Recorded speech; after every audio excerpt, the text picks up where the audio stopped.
Okay. Just so we can stay on track and make sure we cover as much as we can, I'm gonna go ahead and get started. So again, if you're looking for the town hall about how to talk to your loved ones about getting vaccinated, you are in the right place. My name is Mariah. I'll be moderating tonight. I am the communications manager for Vocal New York. I'm really excited to be here. I use she, her pronouns as well. So Vocal New York has been working with the Public Good Project and the CUNY School of Public Health to come up with this town hall tonight. We've got some great panelists, and so I'll just go ahead and introduce folks right now. Tonight we'll be hearing from Dr. Joe Smyser, who is the CEO of the Public Good Project. And then we also have Hiawatha Collins, who is a Vocal New York board member, longtime leader, and also a capacity building manager with the Harm Reduction Coalition.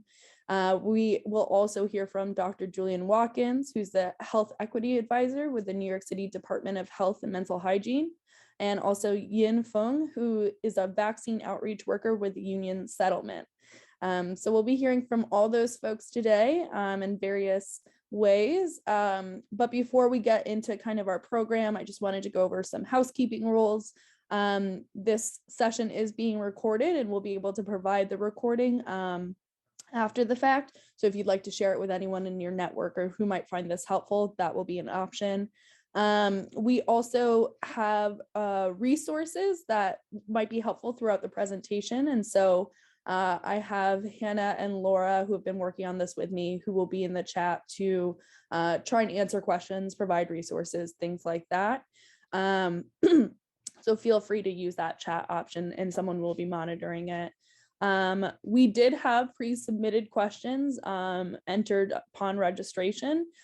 We actually got a good amount of them, which is fantastic. So we're gonna try our best to get through as many of the pre-submitted questions, and just wanted to give folks a head up. There will likely not be enough time to take questions from the chat. So we'll likely just be keeping those answers in there instead of pulling it out for the discussion, just because we have pre-submitted questions already. And then, last thing I want to flag is, just being conscientious that we likely will have folks on here who have lost someone to COVID, and just being respectful of that, and knowing that we're all coming to this table with different experiences through the pandemic. So that's kind of my spiel. I think it's a great time to kick it off and get into our programming. And so our first section of this town hall is going to be with Dr. Joe Smyser from the Public Good Project. So I'll hand it off to Dr. Joe right now and we can get started. Thanks, Brian. It's really nice to be here with you all. I've been looking forward to talking with the group today. And I have a little bit of a presentation. It's not too long, just 10, 15 minutes. I'm looking forward to hearing the other speakers talk just as much as you all are, I'm sure. So what I was planning on doing today was just to give you the 10,000 foot view of the situation that we're facing in public health and in medicine, and that you all are living through, around how complicated it is right now to figure out what's true and what isn't, and find good information and separate the signal from the noise. It's really different today than it was 2 years ago before the pandemic. And if you feel overwhelmed and you feel tired and exhausted and stressed out and frustrated and angry, you're definitely not alone. A lot of people feel the same way you do. My personal experience, I'm not a physician, so I don't treat people one-on-one. My doctorate's in public health, so I'm a public health person, and I specialize in health communications. So I run an organization that gives vaccine information to community organizations all across the world, but especially here in New York. And it's what I do all day, every day. So I'll be honest about what I know and what I don't know. And I'm looking forward to seeing the questions that you all have. And, I'm definitely not an expert in all things. So I'll share with you what I put together for today. And then I have a lot to learn from you all and from our other panelists too. which is part of why I'm looking forward to it. So I'm going to go ahead and share my screen here.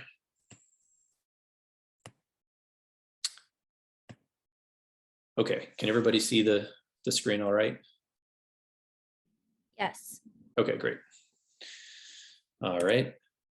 So what's going on right now, just real briefly, we're hearing a lot about misinformation, and it's confusing. Most of what you hear is confusing. If you're confused, like I said, you're not alone. People who are experts in information and social network analysis and health communications, they're confused too.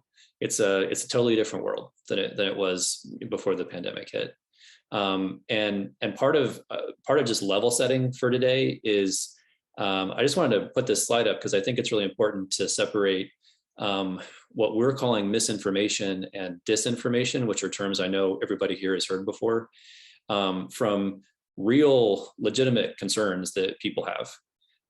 There is a difference between experiencing what's called structural racism, which are systems designed to keep Black and brown communities down, and real experiences with historical racism, Henrietta Lacks, the Tuskegee trials. Those are real things that happened, and that stuff still happens all day, every day here in the US.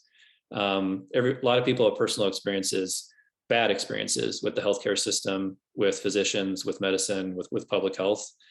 Those things are real. And so a lot of people come into these conversations asking about, with questions about vaccines, with all of these experiences built up, and they impact how we all look at the information we're receiving today about vaccines and about the pandemic. And that's all really understandable. So honest questions and confusion about what's going on is not misinformation, and it's not disinformation. That's normal, and that's expected, and that's okay. And I'm going to be talking today mostly about misinformation and disinformation, which is totally different than just having questions. And this is an example of what we're in the middle of right now. So I know there's a lot of information on this slide, but to put it really simply, before the pandemic hit, there's some systems, we call them media monitoring systems, but there are these really sophisticated systems that track public conversations, like on social media, around vaccines. So they can't see your emails, they can't see anything that's private. But if there's like a public post on Twitter, for example, it might get caught up in the system. And it's how people in public health try to respond to the questions that are out there. They're trying to understand, they're trying to meet people where they're at. So this is one of the tools that public health people have. And before the pandemic, there were about 5,300 conversations that were opposed to vaccines. So these were conversations people were having publicly that were against vaccines. And now, on a good day, there's about 24,000 conversations that are against vaccines. And this isn't even all the data that's out there. We don't have access to all data. But I just wanted to put this up there just to give you a sense of how big an issue it is. There's so much information, and so much of it is people asking honest questions, but then there are bad actors out there too that are seeding misinformation and disinformation, the myths, the conspiracy theories, the 5G, all the stuff a lot of you have heard, just as I have. That stuff doesn't come from nowhere. That stuff comes from people who have a reason to create it. And you can see here on the chart on the right-hand side of the slide, every single time the government or a health department or any kind of health authority says or does anything about vaccines, all of the misinformation spikes. There's a huge surge in myths and conspiracy theories and just stuff that isn't true. And so each spike that you're seeing in that chart is caused by something. And what the EUA stands for is emergency use authorization. So we all remember when each vaccine was approved to be used. And the moment it was announced, the moment these vaccines were approved, there was a whole engine, there was a whole machinery in the United States pumping out crap, to be honest, across all varieties of social media. And so it doesn't really matter if you follow like an anti-vax organization on a social media platform so much, because they're really good at getting their information out, and it'll get to your community regardless of whether you use social media or not. And you might not even know where the thing came from originally. Most people don't. But it's just kind of the situation we're in, and there's a lot of people working on it, but people in public health are behind right now. There's much more bad information than there is good information out there. So to keep on moving here, keeping on track, this was a study that just came out this month, and it was done by the World Health Organization. And it surveyed, it asked questions of millennials and Gen Z. So basically anybody 40 years old or younger in a whole bunch of different countries. And I only put it up here because I know a lot of you probably feel overwhelmed about the whole situation. And a lot of the people you're probably trying to talk to feel overwhelmed about the whole situation, about vaccines in particular. And you can see here, I highlighted the USA, but over 50% of people 40 years old and younger, according to this study, feel overwhelmed about the information that's out there about COVID-19. So that's a huge number. It's really different than any time we saw before about any other vaccine. So the pandemic's really changed the whole game. It's changed how we find information. And then the second chart shows, they ask people, do you believe that the content you're seeing, the information you're seeing about COVID-19 is biased? And again, over 50% of people 40 years old or younger in the US think that it is biased, that they're not getting the whole truth when they see information. So it's just it's complicated, and there's nuances and there's layers, and everybody comes at this thing with their own experiences. And so these conversations are really hard to have. They're really hard to have for anybody. They're hard to have for an expert in vaccines. I don't care if you're Dr. Fauci, he has a hard time talking to people one-on-one because there's a lot of nuance and there's a lot of information, and not everybody is an expert in everything. But there are some simple things you can do. There's some simple information that you can be armed with that hopefully make it a little bit easier. And that's what we're going to talk about today. So, but just to reiterate again, everyone is confused, tired, and angry. And so at least we all have that in common. I know the whole US, the whole country's polarized right now. It's red states and blue states and Republicans and Democrats and anti-vaxxers and pro-vaxxers. We just hear all the time constantly about how no one's the same anymore. We don't have any common ground and everybody's bad. I don't personally believe that. I think people are good. I think everybody wants to take care of their neighbor and their community. We just have different ways of thinking about things. We have different experiences that we come to the table with. So just remembering that, I think, is most important. What we've seen, in case you're curious, the stuff that isn't true, that's really easy to find right now. This is updated as of November. It's still going around right now. It's a lot of it is about the vaccines in kids, and so there's a lot of stuff that just isn't true about vaccines in kids, and it's causing a lot of people to have questions. Everybody would have questions anyway about a new vaccine for their kid. Every parent has a right to be concerned about that. But some of this stuff isn't coming from a place of helpfulness, a place of concern about communities. Some of it's coming from a bad place. So there's a lot of bad stuff. There's a lot of bad information about what's in the vaccines right now. There's a lot of bad information about vaccines being harmful to kids, and they aren't. And then there's anytime anybody who may or may not be an expert, most people aren't, says anything, anytime any celebrity says anything, it has this cascading effect, this domino effect, and then you see the misinformation everywhere, even if you were trying really hard to avoid it, it still finds you. So one thing we've learned from people who study this is, and hopefully you find this as interesting as I found it, it actually doesn't matter how much you know, how much of an expert you are. So you might know everything that there is to know about vaccines. Maybe you went to school, you got your PhD, you got your postdoc on vaccines. You know everything about vaccines. But what people who study this have shown is that if I tell an expert over and over and over again something that isn't true, and I just continuously pepper them with stuff that isn't true about vaccines, over time they will come to believe it. No one is immune from that. Repetition is really, really important. And so that's why a lot of us feel so confused right now is we're not all starting from the same place in terms of the information that we have. But the more you see that 5G towers, have something to do with vaccines or some other thing like that, the more you're inclined to start to believe it. And that doesn't mean that the person who believes it is not smart, or is an anti-vaxxer. It just means that they have been on the receiving end of the same thing a lot, probably in most people's cases for weeks and months at a time. It just has reached them over and over and over again, and there's been no positive information that's counteracted it. So it's not a matter of how smart somebody is or how much education somebody has or the political party that they're a member of. It's a matter of what information they're getting every day. So things to know: there's information, there's rumors. We all know what these things are. The new things that really nobody knew about before 2 years ago is there's misinformation, which is stuff that's not true, and there's disinformation, which is stuff that's not true, and the person who's telling you it knows it isn't true. They're telling you something that isn't true for their own reasons. And most people we interact with in our day-to-day lives in these conversations, they might be telling you something that isn't true, but that's not because they're a bad person. They're not trying to hurt anybody.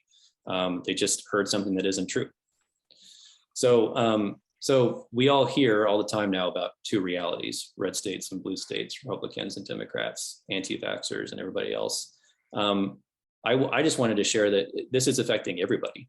So we have a medical doctor on today. We have me on today. We have community organizers on today.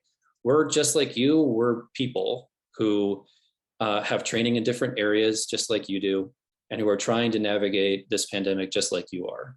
And it's hard on everybody. And we all have experiences that we've had. I lost my grandfather during this pandemic. We're all coming at this thing with our own backgrounds and our own biases, and we're all just trying to do the right thing. And what you're seeing with your local health department and all the scientists you see on television is that they're all trying to figure this thing out as they go, and they're trying to give you the information as they get it. And sometimes this information changes, and as soon as it changes, they try and let you know, but it's complicated, as we all have seen.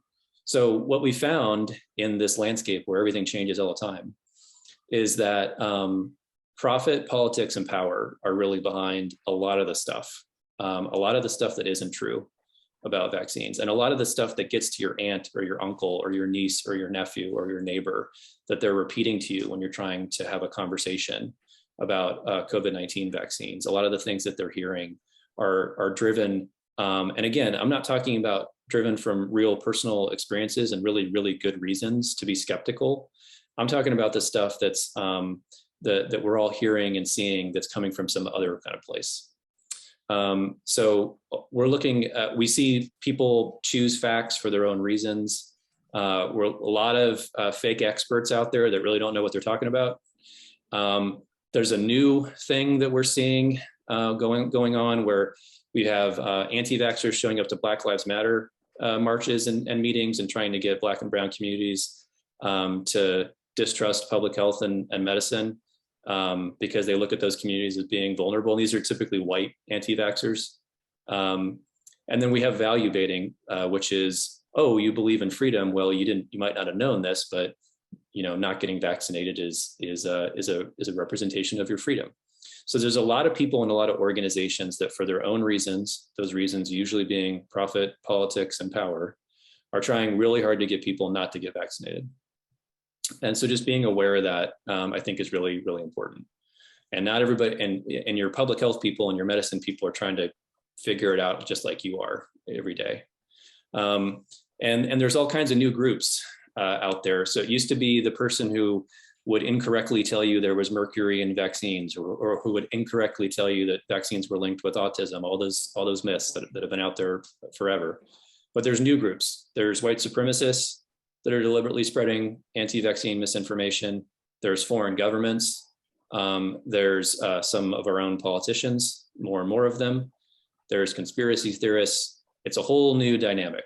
All these groups were not concerned at all about COVID-19 or vaccines, or about any vaccine before the pandemic, but now they all see opportunity here. So they're all working hard at making us believe what they want us to believe. Shots Heard is one initiative I just wanted to talk about. I think a lot of people think that physicians are immune from this kind of stuff, but they aren't, and neither are public health officials. So these days, there's a lot of physicians, many more than ever before, that are active on social media. So they'll use their own social media accounts and trying to get good information out to people. What a lot of people don't know is that they're under a constant attack. So it is really, really common these days for health officials and physicians to be constantly attacked every single time they try and give anybody any information on any social media account. And the other side is really good at the attacks, and it's scary and exhausting and very threatening. And this is happening to your people who work at the health department all the way down to your pediatrician. The second they get on anywhere and they talk about how they think people should get vaccinated, they are swarmed with negativity, not just misinformation, but their home addresses are given out, their family members are attacked online, they downvote their businesses. This is our new reality. And so the only reason I'm mentioning this is because the people you go to for who you trust for good information are themselves in a similar situation as you. They are also tired and they are trying to figure this thing out as we go. And they're trying to do their best to share information, but we all need to help each other. Physicians don't act alone in a vacuum. Public health doesn't act alone in a vacuum. And right now, I think there's a real need. I think we all see it, to lift all of us up. Everybody needs to help everybody else out. And so this program was created. I won't go too much into it, but the two founders of that program, two pediatricians, created this program where doctors help each other out. Never was needed really before the pandemic, but now it's really needed. So what can you do? And then that'll conclude my section, and we can go to the panel. I won't read through all these, and some of these will feel really basic to you because they are basic. Yeah, there's science behind all these, and these recommendations come from the CDC and the World Health Organization and UNICEF and Johns Hopkins School of Medicine. But at the end of the day, I think you're probably looking at this as a person, and you're probably going to recognize a lot of this is just what it means to have a conversation with anybody. And so it's easy to get caught up in, how do I talk about COVID-19 vaccines specifically? Don't feel like you need to be an expert in vaccinology to have a conversation about vaccines. There are experts, and they spend a lot of time figuring out how best to talk about it. But for most people, remember that having questions are okay. That's actually all right. And when a real expert talks, they usually spend a lot of time trying to explain what they don't know and what they do know. And they try and present a nuanced picture. They try and talk about the gray areas. Most people who are really expert in what they do not paint things as black and white. Remember, everybody's stressed out right now. Be empathetic. That just means don't walk into a conversation assuming you're going to win, and don't try and shame somebody into getting vaccinated, and don't try and monologue. Don't try and lecture. I say this as I realize I'm in the middle of a lecture. Be human. Feelings and stories are okay. What we've seen time and time again is facts don't win the day. Facts don't win these kinds of conversations. It's about meeting people where they're at. Facts are important for sure. But showing that you're a human being and you have feelings too, and talking about why you got vaccinated, and talking about personal stories, bringing human faces into it. The research that's been done on this, on successful conversations, they all say the same thing. Just remember to be a human being first and foremost. It's not a clinical conversation. Build bridges. What do you agree on? Okay, you're talking to your uncle at Christmas, and your uncle is concerned about the COVID-19 vaccines. Maybe doesn't want to get a booster. Maybe hasn't been vaccinated. Concerned about a lot of things. Well, what does your uncle feel good about? Where can you meet each other? How can you build a bridge? How can you make sure you don't leave that Christmas dinner hating each other's guts? There's too much of that going on right now. There's too much toxicity. Talk about your values and beliefs. Understand why they believe what they believe. Ask open-ended questions, not yes/no questions.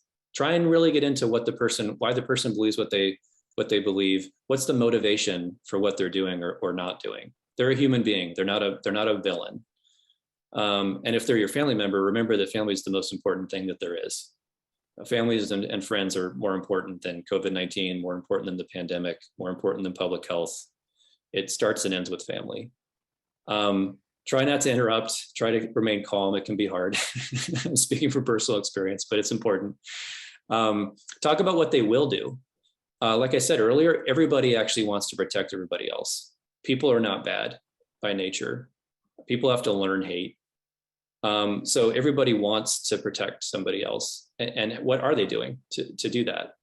They might not be comfortable wearing a mask. They might be worried about getting a vaccine.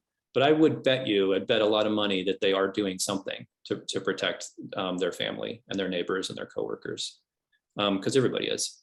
Don't try and debunk the myth. So if somebody starts talking about 5G towers, because I use that example, the whole conversation can quickly come about the science of 5G. That would be a losing conversation on both ends of that conversation. So focus on why you're having the conversation. Ask if you can share more information.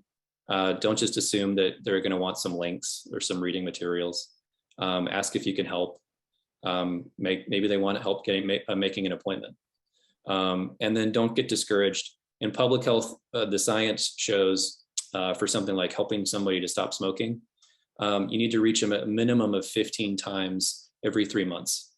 That's generally what the research shows. And for COVID-19 vaccines, we think it's more than that.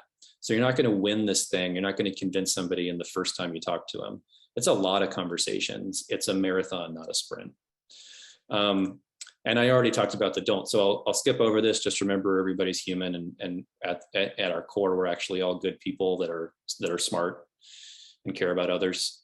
And that's it. So I'll go ahead and stop there, and we can hand it off to the rest of the conversation.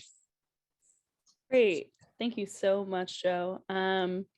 So again, for those who have joined, my name is Mariah. You are on the town hall about talking to loved ones about the vaccination. We just heard from Joe from the Public Good Project. That was a great grounding for the rest of our conversation.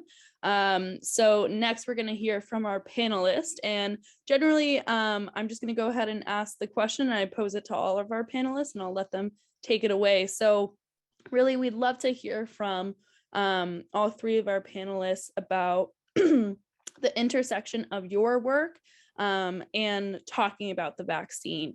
We invited you here to sit on this panel because we know you have direct experience through your work, talking with folks and having those repeated conversations. So would love to turn it over to Hiawatha, who's a vocal leader, for them to begin and answer that question of how you talk about vaccines through your work. Thank you very much. I am Hiawatha Collins. I am the vocal board member. I actually the board chair. And founding the peer network and doing peer work and working and meeting people and seeing different people. The first things and the most important thing to me is honesty. Being honest with folks, listening to folks, attempting to, if we already know them, we already have a rapport, but if we don't know them and they're asking questions, it's about trying to build a rapport, understanding the questions that's being asked, and answering the question honestly. As was already stated, there's a lot of disinformation and misinformation out there, and people generally want to do the right thing, but then there's also a history, especially in the Black and Brown community, a history of displacement and disparity within the health, the medical field, and with insurance and the treatment of various issues and topics when it comes to health. So my job is to basically be honest with people, listening to them and give them actual information, and give them resources that they can use where they can look up information themselves. My number one comment is to find out whether they have a primary care, and get them to talk to their primary care doctor. Make sure that they're not just going on Facebook, on the internet, and just picking up any sources and just pulling information off of the off of the internet. Internet is good, but you want to make sure that they're using viable sources, verifiable sources that's been around, not just popped up in the past month or two. Things like that. I mean, to start off with, make people feel good and never mislead anyone. That's very important to me. Is you don't want to. It's all right to say I don't know or I'll find out. You don't want to give anybody just to be talking, telling them something, and then you're misleading them, especially not in this situation where you're asking someone to put something in their body. You want to be respectful of their choices. You don't want to seem as though you're forcing them to do something. Is you want to, like I said, you want to build a rapport, you want to respect their choices, but you also want to give them the facts, and so that they can make an informed decision. And in harm reduction, this is basically what we do every day, is provide people with information so that they can make an informed choice. And it's because for the lack of information is the reason why a lot of people are hesitant. And a lot of people say that I'm not going to take it because it came out too quick. I'm not going to take it because it's only first time and I'm going to wait. Okay, but if you think about it and look at it, this is new research that has been worked on for years, and it was just being able to be used right now. So especially when you're talking about the two newer ones with the R&DA process and all of that stuff. So provide them with those facts, let them look into that, let them find out, and just tell people to ask the question, set them up for when they're going to the doctors or wherever they're going,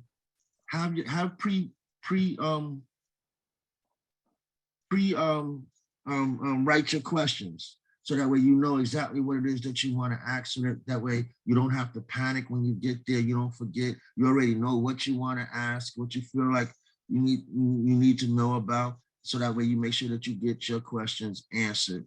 And then if you need to do a second opinion, that's basically almost everything that I try to do, and it's a whole lot more, but those are the basics for me anyway. Julian. Thanks, Hiawatha. Yeah, I'm an internal medicine doctor and public health doctor at the Department of Health, and I work within the Center for Health Equity for the last 2 years. Been working on the COVID-19 response, and for the last year, yesterday marked the 1-year anniversary of the COVID-19 vaccine program. The first person in the country as part of the vaccine program was vaccinated, a nurse out in Queens. And to kind of see the gains that we have made as a city, to see how we were able to expand and set up one of the largest, mass vax programs, that we've been able to advocate to get folks resources, to link folks to care, to link folks to food, to get folks clothes and shelter. Like, all of that was part of this response too. And I think a lot of what has happened is that the narrative has been taken away, and it's been turned into this narrative of an us versus them. Classically, we see that in this culture, in this society. It's this way or that way. It's left versus right, red versus blue. And I think there's a lot of negativity that can be within that. And so what I bring to the work when I talk to community groups, I talk to hundreds of people a week, it's really trying to disrupt those narratives and really get to the real fact that we are all in this together. We are all neighbors, we are all friends, we're family, we're New Yorkers, we're humans on this planet, and that the real confrontation, the real enemy is this virus. And I think when we look at these vaccines, as Hiawatha said, these vaccines are the culmination of human ingenuity. We've had vaccine for over 200 years, and people have been working on them, making them better, making them more effective. And just like we think technology, cars that can drive themselves, electric cars, efficient, can do all of that. Vaccine technology in addition to a lot of medical research and things, has been improved. And so when I look at the vaccine, and the thing that gives me the strength to keep going and have these difficult conversations, because I see it as a marvel, I see it as a triumph that we could create something so safe, so effective, that we can make it available to people mass, that we can have more than enough to vaccinate the entire United States and over 50% of the world within these first 12 months. And I feel like this is something even more significant than the moon landing, right? Where people got billions of dollars, thousands and thousands of human hours around the world to make these vaccines, and to make them free and available to people and actually have folks be paid. That's something that we've never seen. And it just highlights where we are in this historical moment, right? We're in this historical moment. We're in this public health crisis that no one has lived through and seen before to this scale. You know, we are a year into vaccines, and also at the same time, the United States has crossed over 800,000 lives lost. You know, globally, over 5 million people lost. The United States, we lose nearly 2,000 people a day right now. And so really having folks really understand that it's not about easy wins. It's not about who's right, who's wrong.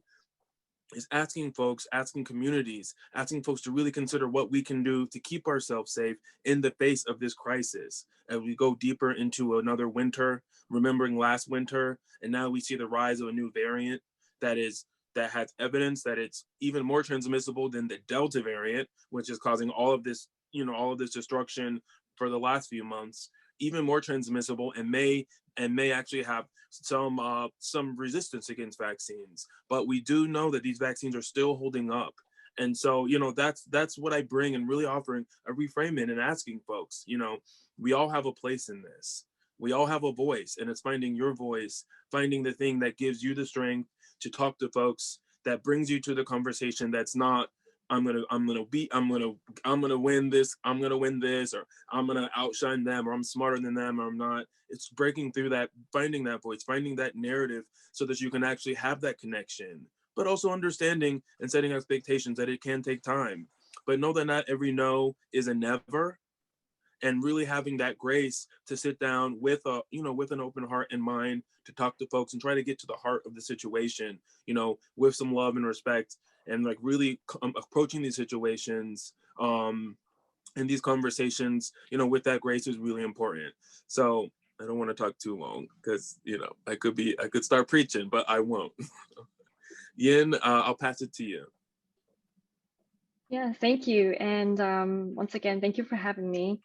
My name is Yin, and as I was introduced, I was a vaccine outreach worker with Union Settlement, and currently I'm working with the Excluded Workers Fund as a data and intake coordinator.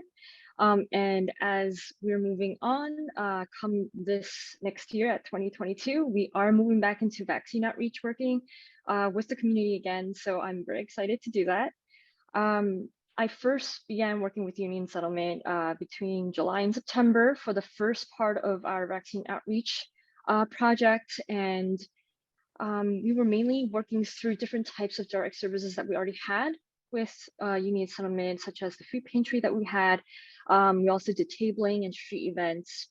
I'm Chinese, so I was working mainly with the Asian community, building rapport and speaking to them, also helping with translating in basic information and flyers to Chinese, and speaking directly with them.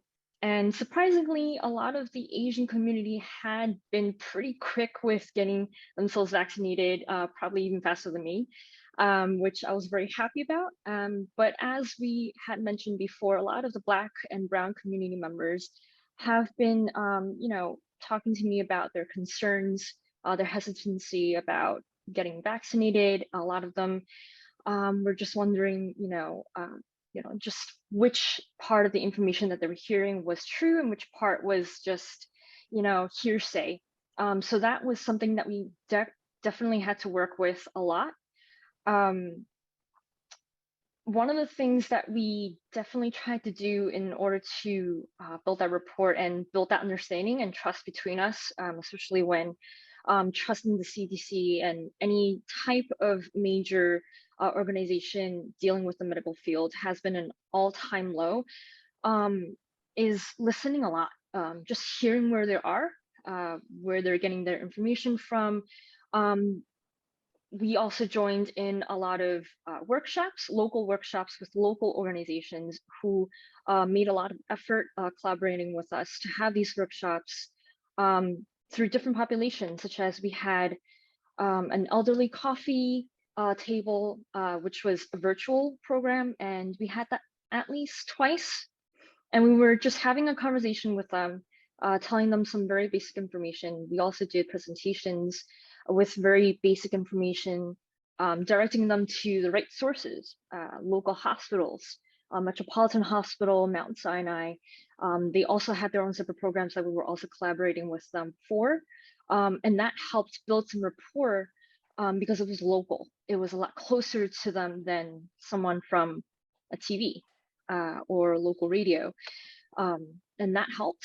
Another thing that we also did, and in one particular case, because this person did not know the language, I didn't know any of the languages that she was speaking. None of us knew.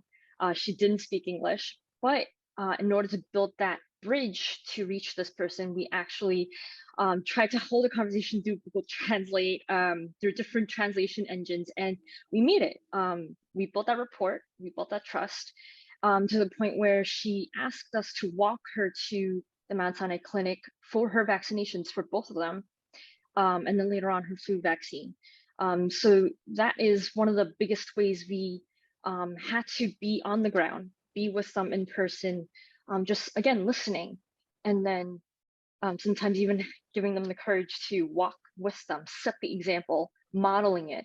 I had my flu vaccine this year alongside this person, showing them it's okay. You can get it whenever you're ready, but I'll be with you. So that's one of the major things that we've been working with. And I'm also very excited about going back into it, this time with more directly with Mount Sinai. And so, yeah. That's fantastic. And thank you to all our panelists for sharing your expertise. I feel like the common thread is, that I'm hearing is really meeting people where they are at, and being able to have that conversation and build that rapport. So again, thank you. So that wraps up kind of our panel discussion. And next we're going to be moving on to some of the pre-submitted questions. And so again, we mentioned this at the top, but as much as we'd love to take questions in the chat, we did get quite a few questions submitted beforehand. So we're going to try and move through as many of those, keeping in mind that we've got 15 minutes left. So just wanted to start with, we had a couple different questions come in that kind of had the same theme. So I'm going to open up with that question and then turn it back to our panelists to answer. But really, the question had to do with dealing with misinformation, disinformation, as we heard, and conspiracy theories around the vaccine. A couple questions on that. And so the question I will pose back, and I think Hiawatha and Julian, you might be great to answer this, but how can we help our loved ones avoid pseudoscience, avoid conspiracy theories around the vaccine? I'm curious to hear your thoughts on that. Well, for me, it comes back to basically some of the stuff that that I previously stated, and that's to speak to your primary care doctor, speak to check the source, have verifiable sources, be confident in your questions. Know what it is that you want to ask. You just don't want to be talking to, in the military, we used to call it scuttlebutt, rumors. You don't want to listen to every little rumor that comes out and you don't want to be a part of every conversation. So you want to stick to your little niche and have verifiable sources. You want to talk to your doctor, your healthcare doctor, and you want to, you get depending on on your religion, you can talk to your imam. You can talk to your priest, your pastor, whoever can encourage you. You can talk to them about it. But you yourself have to have an open mind and be aware of what it is that you want for yourself. A lot of people, especially from the Black and brown community, they have an issue with, as I stated, with trusting the government and the healthcare system because of history, so to speak. So with that being said, you have to think about what is going on with you, and how you can address the issue for yourself, you know, and just be secure with the answers that you are provided. You don't have to do anything that you don't want to do. No one is, as I stated, have an open mind. Make sure that the questions that you are being answered to your satisfaction, and then you do what you feel is best for you. And it's not about, as Dr. Julian stated earlier, it's not about going back and forth. It's not about who's right, who's wrong. It's about being secure within yourself and answering those questions for yourself and dispelling all the misinformation. Anybody who comes to you and acts as if they have all of the answers and they're not, how you say, they definitely know what they're talking about. Believe me, they don't know what they're talking about.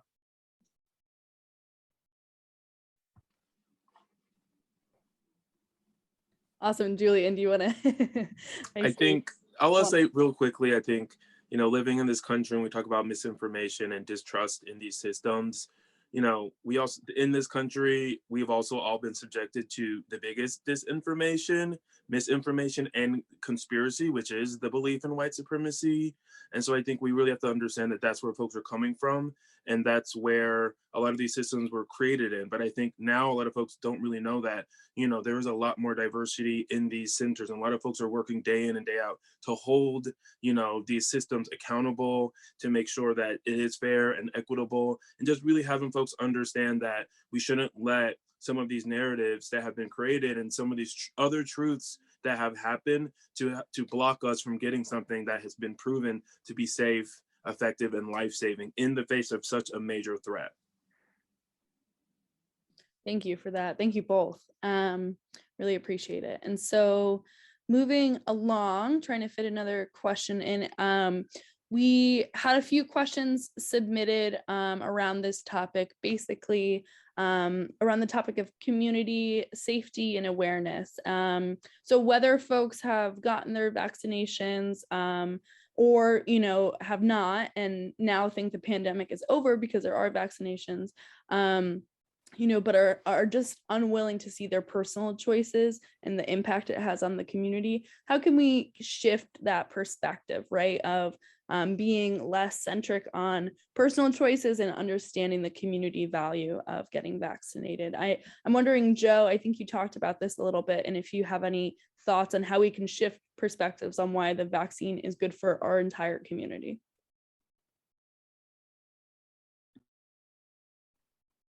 The question was why is the vaccine good for the entire community? Yeah, and how can we get people to come to that thinking? I don't know if I have anything to add that's more compelling than my fellow panelists tonight. I think something I fall back on often is our digital lives and our actual lives, our in real life lives are so enmeshed with each other now. And sometimes we walk out of our apartments and our homes interacting with people like we're still in a comment thread. And what I mean by that is often after just having an honest conversation with somebody, we pretty quickly get to a place where we have common ground. And I think that's just open-ended questions is part of it. But the other part of it is one of the things that I hope stays, there's been a lot of horrible things that have happened over the last 2 years. But one of the things that I really hope remains is that so many community leaders and community organizations have stepped up in ways that I have never seen before in my career. There are more people involved in public health than ever before. And these aren't people who have master's degrees and PhDs in public health. These are people who are just decided to step up, and in a flood, they decided to fill sandbags. And in a pandemic, they decided to help. They decided to get people good information, help people get to places where they could get immunized. People bringing food to people's doors when they couldn't leave their apartments, all that stuff. So I think vaccines help us get back together is how I look at it. And I think the evidence is all around us that that these are a way to get back together. I don't think that you need to look to the government for an example, or to a hospital system for an example. Look to like your local church, and look to like your local community organization. What are they doing? They've all stepped up months and months ago to help, and they're all working on this just as hard as a health director is working on it. A lot of them harder. Their day doesn't end at 5 p.m. They work on this 7 days a week. So there's people all around us, people that we trust, people that we know, that we can look to for examples. And I really hope that doesn't go away. I love that. That's like what gets me out of bed in the morning, just seeing that we all actually still care about each other in this country. And I had I know Satineth. I'm sorry about, I know I'm mispronouncing your name. I really apologize for that. But there was this question that came in the chat, like, how do we address this issue of pharmaceutical companies making billions of dollars off of the vaccines? It is possible for two things to be true simultaneously, is how I would answer that. Pharmaceutical companies are making billions of dollars off of the vaccines. That is true. It is also true that vaccines are safe and are going to help us get through this, are going to keep people alive. So we don't have to paint vaccine companies or pharmaceutical companies as saints. They're companies. They're selling a thing. They're full of scientists. They're full of great people that are working really hard and really believe in what they're doing. But at the end of the day, I just look at like people that are not working for these companies. Lots of people all around the world have done lots of studies and have seen that they're safe. And so they're making billions of dollars, but it doesn't take away the value of what they're making. Seatbelt manufacturers make billions of dollars too. Doesn't mean that we shouldn't use seatbelts. Thank you for that. I really appreciate that analogy too.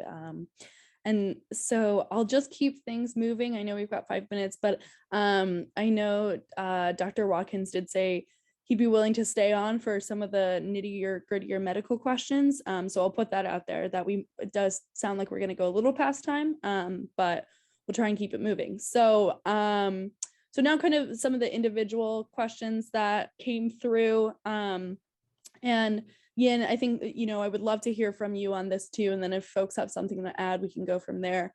But how do we work on not taking offense from people or to people who don't want the vaccine, or don't believe in COVID, or don't believe in a lot of things we believe, especially knowing so many of us have that personal connection and loss? How do we maintain our heads and not take offense to that? I'm wondering if you have any thoughts there.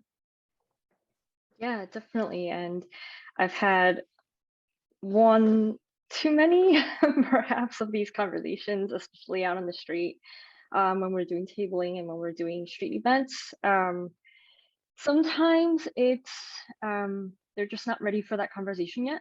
And unfortunately, there have been multiple people where, I've been trying to encourage them and say, hey, how about, like, if you don't mind, I can take down your name and your phone number or your email address, whichever one you're comfortable with, and perhaps I can give you more information, or we can have a longer conversation. Some of them do say yes, I would absolutely love to, whether it's because they want to debate with me about it, or it's because they genuinely want to. But then there are also people who just, they're just not ready for the conversation. And I hope, with all my heart, that maybe someone else will have a better conversation with them when they're ready, in their time and place. But it's inevitable that there are people who are going to be angry about it. probably the underlying reason is mostly just because they're very, very frustrated. You know, the first half of that 2020 year was just, everyone was just stuck at home. Everything was quiet. It was just nothing that we really experienced before in our lifetime. And hopefully, you know, we'll never experience again, but it happened. And so there's a lot of pent up energy, pent up frustration and anger. It's on our end, it's just, we just have to understand it from their perspective. And that's where empathy has to be called in. We have to step back and just take a breather and just, you know, just say, yes, you know, this is happening. I come from a music therapy background, so I sometimes have to use techniques that I've learned, and just say to myself, yes, I'm experiencing these. I'm getting a little annoyed sometimes, honestly, or I'm getting a little frustrated because it doesn't seem like they're really hearing me. But I need to set that emotion aside, and, you know, work through it later. This person just needs to be heard, and again, I think a lot of people just need to be listened to, again, because of those pent up frustration and emotions. They just need to be listened to. They just need to be heard.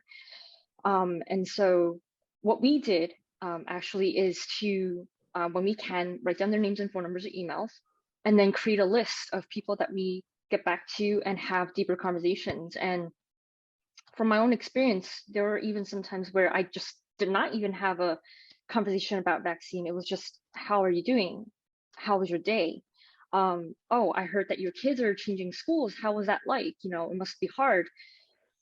Hearing about their day, it lets them get through those emotions, pass it through, work that through, and then at some point in time in the future, and again, a lot of people have been saying, one of our panelists have been saying, you know, it takes a lot of conversations. And it didn't start with just, you know, this COVID vaccine. It started a long time ago.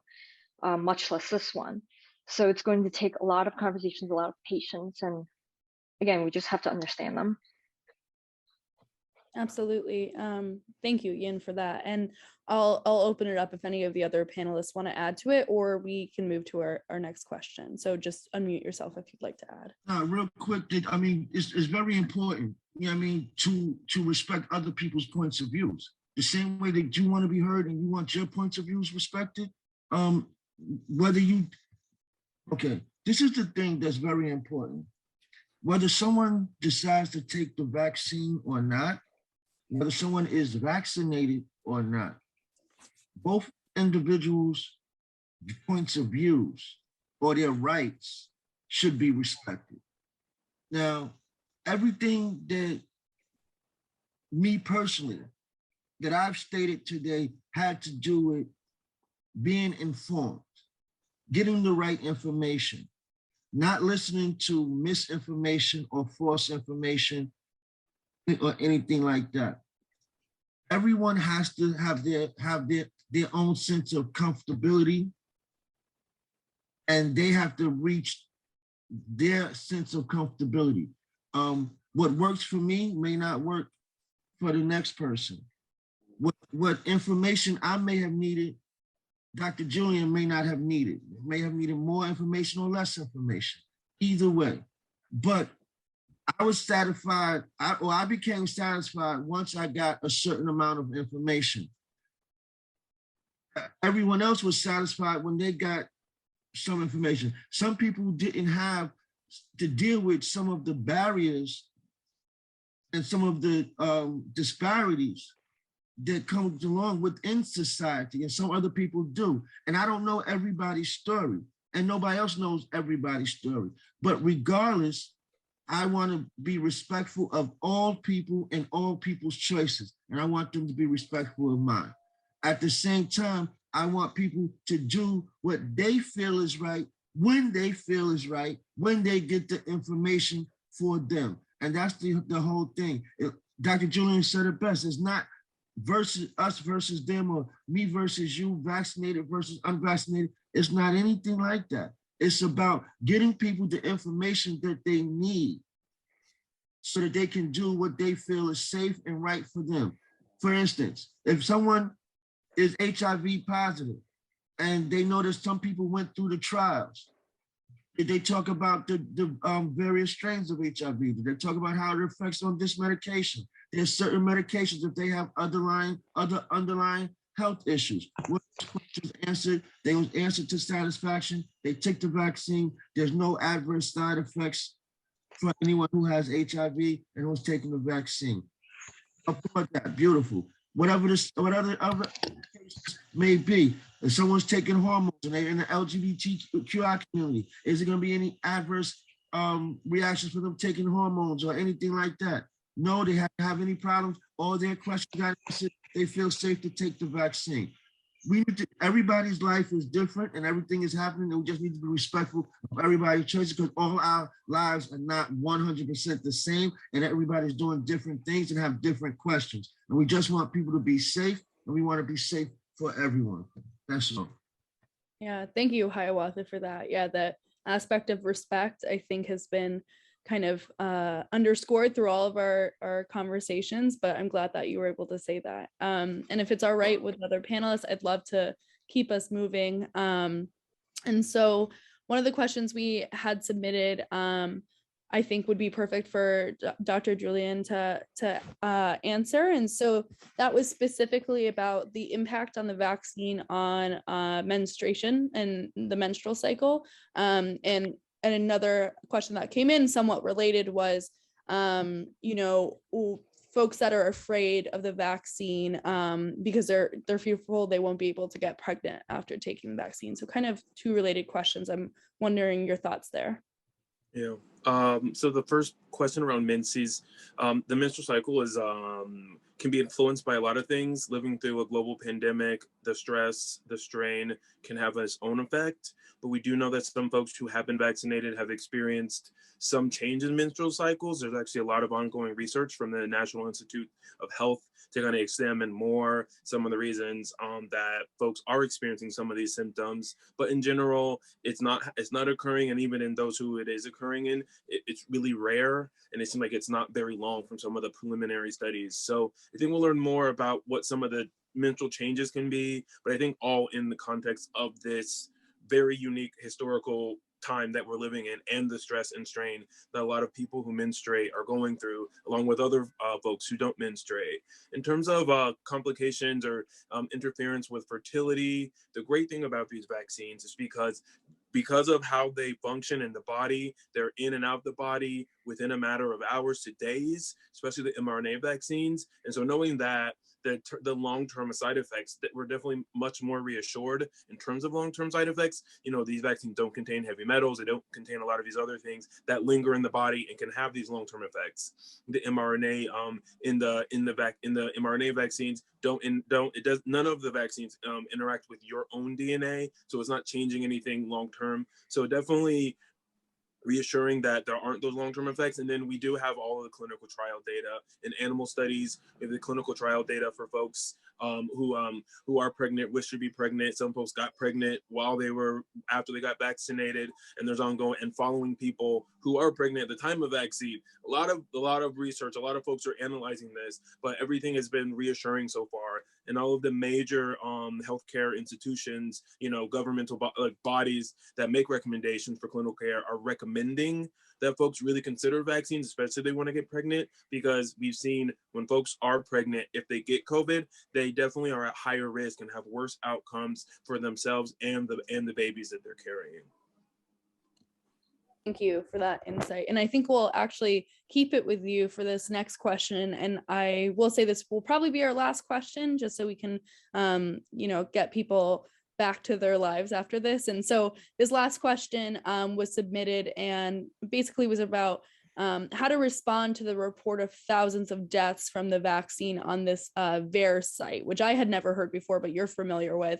And even though, you know, vaccines we know don't cause death, how do we deal with that specific site or that idea that the vaccines are causing death?